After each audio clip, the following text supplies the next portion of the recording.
ভাগ্নিকে ধর্ষণ করতে এসে লুঙ্গি ফেলে পালালো মামা। দর্শক, এই নেক্কারজনক ঘটনাটি ঘটেছে। এ বিষয়ে বিস্তারিত জানতে ভিডিওটি না টেনে সম্পূর্ণ দেখুন। বগুড়ার শেরপুরে বেড়া কেটে ঘরে ঢুকে পঞ্চম শ্রেণীর এক ছাত্রীকে ধর্ষণ চেষ্টার অভিযোগ উঠেছে। ওই সময় অভিযুক্ত যুবক বেল্লাল হোসেন লুঙ্গি ফেলে পালিয়ে যায়। বেল্লাল আর ওই ছাত্রী প্রতিবেশী সম্পর্কে মামা ভাগ্নি।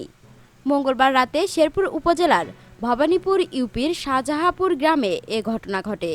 বেল্লাল হোসেন ওই গ্রামের মনু মিয়ার ছেলে।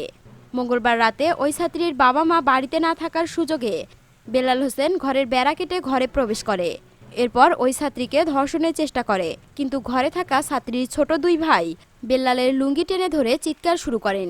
ওই সময় বেল্লাল লুঙ্গি ফেলে দৌড়ে পালিয়ে যায়।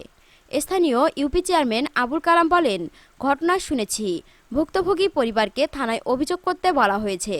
বুধবার দুপুরে শেরপুর থানার ওসি মিজানুর রহমান বলেন, ধর্ষণ করতে এসে লুঙ্গি ফেলে পালিয়ে যাওয়ার খবর পেয়েছি, তবে এখন পর্যন্ত ওই ঘটনায় কোনো লিখিত অভিযোগ পাওয়া যায়নি। আমরা খোঁজখবর নিচ্ছি, তদন্ত করে প্রয়োজনীয় ব্যবস্থা নেওয়া হবে। এখনকার মতো এখানেই শেষ। পরবর্তী আপডেট নিউজ পেতে আমাদের এই চ্যানেলটিকে সাবস্ক্রাইব করে রাখুন। ধন্যবাদ।